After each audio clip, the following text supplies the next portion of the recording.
Hello there. My name is John McAfee. I'm very excited to be part of the Ground Zero Summit Conference in one of the most beautiful countries in the world, and I'm sorry that I cannot be there in person. Visa delays have unfortunately made it impossible for my physical attendance, so we are making do with this video. However, I do hope to see you all next year. I would also like to help the Ground Zero Summit team for making this possible. And again, I am very glad to be addressing you today. I would like to start by telling you a little something about myself. I'm an American. I have been in technology, computer technology, since I was 23 years old, and that's the only job I have ever known. I started out working at NASA in the Goddard Space Institute in New York City, working on the first satellite program in data analysis. I've worked for UNIVAC, one of the major computer manufacturers in America in the late 60s and 70s. I worked at Lockheed on defense programs for a number of years. And I, of course, founded the McAfee antivirus company in 1986. Computer viruses were completely unknown before that time, and the first virus was created by a neighbor of yours, Pakistan. Two brothers in Lahore wrote the first virus called the Pakistani brain. I received a copy of it and did some analysis, and it became clear how they had done it. It was an exciting concept to me. A program able to replicate itself and infect other systems. At the same time, it occurred to me how I could prevent such things from happening, and I wrote the world's first antivirus program. From that, McAfee was born. I stayed with McAfee for a number of years and then left. The company became too large to be of much interest to me, and went off and founded Tribal Voice, which was the Internet's first instant messaging system. I sold that company in 1995 to CGMI for $17 million, and then helped work on Zone Labs, helped found that security company, which we sold to Checkpoint for around $400 million a couple of years later. I moved to Belize, hoping to retire and dabble in my hobbies, but it is unfortunately impossible for me to retire. Wherever I am, I'm always thinking of entrepreneurial ways to spend my time. And while in Belize, I founded a number of companies ranging from diving companies to airplane companies to finally a technology company in the bacteriological field, an antibacterial virus based on the new science of quorum sensing. I ran afoul of the Belizean government, a very corrupt place. I needed Belize because the plants along the jungle rivers provided unique anti-quorum sensing compounds that I needed access to. In any case, I left Belize, came back to America, and I'm now involved with a company called Future Tense, which I founded last year, to develop security and privacy products for everyone. And as you know, security and privacy is certainly one of our main concerns today. The Chinese are putting chips and microphones in everything from tea kettles to microwave ovens, and there's good reason for this, of course. We have a need to report back to headquarters any of our products that are malfunctioning and need assistance. Now, I'm not sure what a tea kettle needs in terms of remote technology, but in any case, we'll see more and more of this all the time. You may not be aware, but the smartphones that you're using now, both the Android or the iPhones, have applications that turn on your microphone or your camera at will, which you agree to when you click the I agree to the terms and conditions button. Many of these terms and conditions are many pages long, and none of us read them. However, I do. In America, we have, for example, an application put out by the Bank of America that in the fine print of the terms and conditions, you agree that they can turn on the camera on your phone anytime that they wish and send that picture back to Bank of America. Now, there's a good reason for this, of course. If you are a bank and someone logs in and empties their own bank account and then calls in and says, I didn't do it, the bank can then say, well, this picture of you actually doing it proves that you did it. I understand the need.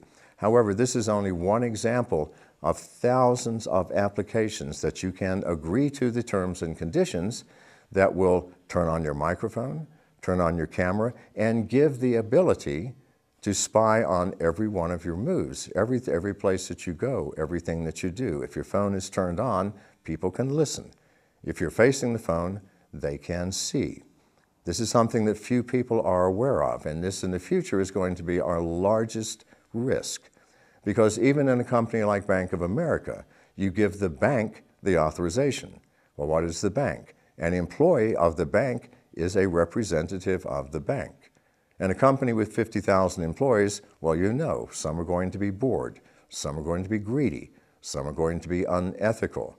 Who knows who is looking at you, or when, or what they're doing with this information? So I think that the security field is moving into a new arena where it is not just hackers or criminals that we have to worry about, it's the average person working in companies that have the ability to look and see you at any time. I would like to speak briefly about the future of the internet and the privacy and security needs of both governments and the individual. It should be clear to all of us that we have two aspects to our life as far as security and privacy are concerned. One is a public persona and the public aspect, things that we do not care if the world sees, knows, or watches. The other aspect is the private aspect. That is perhaps the communications between yourself and your wife or your husband, or your children, or your parents, or a brother and sister, or communications within a specific group, a fraternity, or a private organization, or anything that needs to be contained between one or two people or one or more people. This is our private life that we share with one, two, or more at our choice. And this is a necessity of us all getting along. We do not need to know all of our neighbors' secrets. When we do, this is when conflict begins. So we need privacy. We need the security to know that our private lives will not be seen, watched, or distributed publicly or to people we do not want to see. The second is a global geopolitical need. And we all understand that need. In China, for example, they have virtually locked down their population to receiving information that the government deems appropriate and not seeing information that the government deems inappropriate. And China is not unique. All countries are looking at or considering similar types of legislation or similar types of action. In America, for instance, there has been talk of limiting access outside the states to child pornography and weapons-making information. We all see the danger of this, certainly. If we limit something in one aspect, let's say weapons-making, then suddenly it can be interpreted in a far broader scheme. For example, maybe the chemistry involved in weapons making will become illegal. And pretty soon, maybe all chemistry of a certain type may become illegal. This is the danger of governments. This is the danger of censorship. However, there is also a need for such in many cases. And so what will happen eventually is the balkanization, or the separation of the internet into various pieces where each is controlled by a country or a political organization or a region. We need to be very careful with this because the internet now is one of the greatest sources of knowledge ever conceived, and it is growing by leaps and bounds. And without access to the internet, we would not have what we have today, the ability to quickly choose a direction, a path, a procedure. The second aspect of privacy is for the individual is much more concerning to me because it is much more difficult to secure. I mentioned earlier that in some cases appliances are showing up with microphones in them or even cameras, and perhaps good reasons. Nevertheless, these will eventually be used for ill will. We have applications that we choose to run on our smartphones that look at us and listen to us and can be viewed by anyone within the corporation that creates that application. And we have given them the right to do this by our acknowledgement that we agree to their terms and conditions without reading them in most cases. I myself seldom read these terms. There are too many pages, and it takes too much time. And you probably find yourself in the same situation. This has to change. Or laws need to be enacted that certain things must be made very clear up front. That if, for example, they're turning on the microphone or camera on your phone, that you have the right to know that immediately before you even install the application. The need for privacy is something that it will require tremendous effort. We know that in America, the NSA, through its PRISM program, has coerced large corporations, Google and Yahoo among them, into providing information on citizenry. It has also tapped, without knowledge, the pathways between major data centers within Google and perhaps within other countries as well. This represents a grave danger to our security and our privacy. And there may be reasons that the government wants to look at its citizenry, and maybe good reasons, but these need to be weighed carefully, and they need to be monitored with oversight. In America, we use executive orders to allow our clandestine or our organizations of information to access information with a court order. These executive orders can be interpreted in any way that the agency chooses. And it's not just the NSA. We know about the NSA because Edward Snowden told us about the NSA. I can assure you that all of our government agencies are doing similar things, legally, accordingly, but without oversight, without monitoring, and in a much broader sense than they were originally intended. And it is the same in every country. Governments are the same everywhere. All governments have power, and power to some extent does corrupt the people in power. We have created these governments by our own choice. We vote people in sometimes. These people that create these governments are human beings. They have fear, and they have jealousy and anger, and all of the faults that each individual has. So our governments, being composed of these people, will also have these faults, only magnified many times. If an individual has a problem with his neighbor, he may yell at the neighbor or, at worst, punch him in the nose. When governments become angry, they destroy entire cities. So we must be careful the power that we give to the government in terms of watching us and giving access to our private lives. Because when we lose that privacy, we lose our humanity. Now the question is, how do we do this protection without destroying our ability to access information?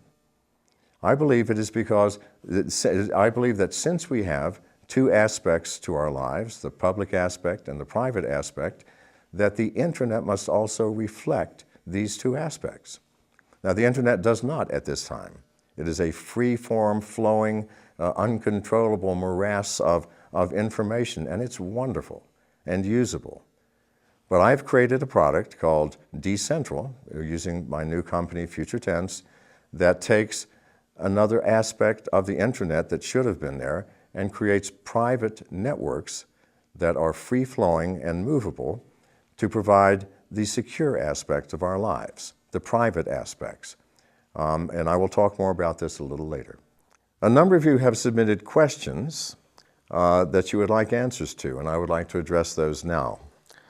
The first one is, what should the public do to protect themselves in light of the revelations of the NSA and its PRISM program? The problem with government surveillance is that they have the power of law behind them in many cases, or the power of executive order. Before we can protect ourselves completely, we must change those aspects of government. And there are many ways that we do this. We vote people in or out. We sign petitions. We press our representatives to change laws or enact laws that do protect us. And there is a time lag between the awareness of a problem and its solution in most cases when dealing with the government. These solutions must come quickly, however, before things get out of control. When the government can read our private communications to our wives and loved ones, to our children, when we give advice from man to man or from father to son, these have to be private. And if governments reach the point where everything that we say or do is watched, then we have reached the Orwellian state of 1984 and not a pleasant place.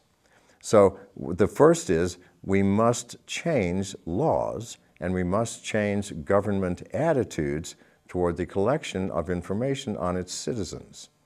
The second thing we have to do is do everything within our power to protect ourselves. Do not ever leave the laptop lid open on your computer when you're at home if you're not using it. Because while it's up, the camera can be turned on and everything happening in the room can be seen. The same thing with your cell phones. When you lay them down, put them face down, not face up. If they're face up, then everything in the room can again likely be seen. Turn them off so that the microphone cannot be turned on. Use software judiciously. If you have an application on your smartphone, read the fine print. We have to start doing that. And we also have to lobby our governments to enact laws that application makers must adhere to. For example, using the microphone, using the camera, access to your private information like your contact list, and there are many, by the way, that you give the right to access your private information. Anything that you have on your computer, they have the right to look at if you agree to their terms and conditions. Things of this nature must be made clear to consumers, else we will have major problems in the future. And then software. Of course, we must use software. And above all, a good encryption technique. Encryption technology is absolutely necessary for our privacy and security as we go forward into the future. Our next question is, should the balkanization of the internet actually take place? Unfortunately, there's little that we can do to prevent it. The balkanization has begun, first with China, and other nations are soon coming, and we have little control over other governments. This is the cause of war, our interference in the affairs of our neighbors. However, we need to have free access to certain information that provides basic human rights. And the first of that is going to be privacy in all cases. Now, balkanization, in the end, if we are not aware of its consequences, could be devastating to the free flow of information and therefore the progress of all society on earth. We must have this free flow. So governments must be aware, number one, of their ability to restrain or contain the information flow across its borders, and number two, its obligations to its citizen to inform the citizenry of events that are useful to the citizenry. So this is a tricky question. How do we do it? Balkanization is coming. We cannot stop that. Everybody has their own political agenda, their own needs or wants or desires for its citizenry. And the internet, being a major element of all functions of government and society these days, is going to become part of this personal interest of governments. So we have to be aware as citizens of what the balkanization could mean and make sure that our government managers and decision makers are also aware of these things. The next question is, do I believe Snowden is a traitor or a patriot? Well, as with all questions of this nature, there are at least two sides and perhaps more. As someone who informed the society, America, the people, me and everyone else, of the intrusion of the government into our private lives, then certainly to the individual, he is a hero. He is someone who told us something we needed to know at great risk to himself. And he chose to run, which was his right, I think. It's He is an individual, and protecting his own freedom, he has the right to make choices, and his choice was to flee. Now, to the government, which is obligated to adhere to the letter of the law, of course, he is a traitor. He has taken information that the American government deemed private and made it public. So where do you balance this? What side do you stand on? I'm certainly glad personally that he told us this. I, of course, knew these things were happening. I have been in the security field for many years, and I am very aware of what the government is doing, having worked with many government programs, including black programs here in America. The black programs are the programs that officially do not exist. So I'm very well aware of what the government can do and is doing. So, but I am unique. Not unique, but certainly among the few that have this privileged information. For most of the American citizenry, this was a surprise. Not a surprise to me, but a surprise to everyone else. For me, I am glad that he did it, and to me, he is a good patriot because as citizens, and we are the creators of our government, as citizens, he did us all a great service. Another question that I've been asked is, has the NSA or any other branch of government, while I was at McAfee or at any other security company, asked me to provide a backdoor or access that is to be used by the government for its own purposes? And also, do I believe that McAfee or Cisco Norton are also involved in cooperation with the NSA? Unfortunately, I cannot speak to any of those. If I did know, I would have known through official means, and my lips have to be sealed.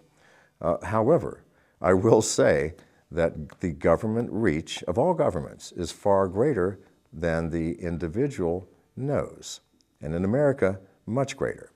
So I can say that anyone who reasons this through and thinks carefully, they will suddenly see that it would be unlikely for many of these countries not to have been approached by one of the clandestine organizations within America. The next question is, do I see India playing a central role in the global security initiative? And to make sure that I answer fully, I'm going to refer to my notes here. India will play a role in the global security scenario as a frontrunner and a contributor to internet governance, and India has already, number one, leading the way for stronger control of the internet, something that is extremely necessary in my opinion.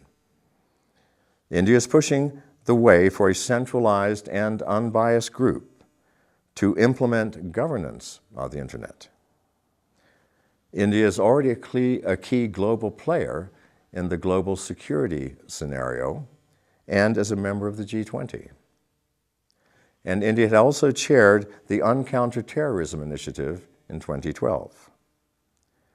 And with the continued strong moves on the international front of this nature, India will continue to prove that it is an indispensable partner in the development of any international governance and global security strategy. The next question, what made me create the interesting videos on my site? Well, that's a difficult question to answer. Number one is I enjoy humor. I enjoy practical jokes, and I also enjoy, more than anything else, making fun of myself. And early in the year, as I had left Belize and rumors were flying around, there were allegations of such absurdity that I thought I would make an equally absurd video playing the part that the press wanted me to play. And so that's the fundamental reason that I created those videos. I know that many of you were hoping to meet me in person and discuss whatever it is, opportunities, projects, seeking advice, and I myself am very sorry that I could not be there in person. However, Mr. Raj Murthy will be taking business cards and contact information for any of you wishing to cooperate with any projects that I'm doing, if you need advice or help or guidance in anything that I can help you with. And thank you again, and I look forward to seeing you next year. I guarantee I will be there. Thank you.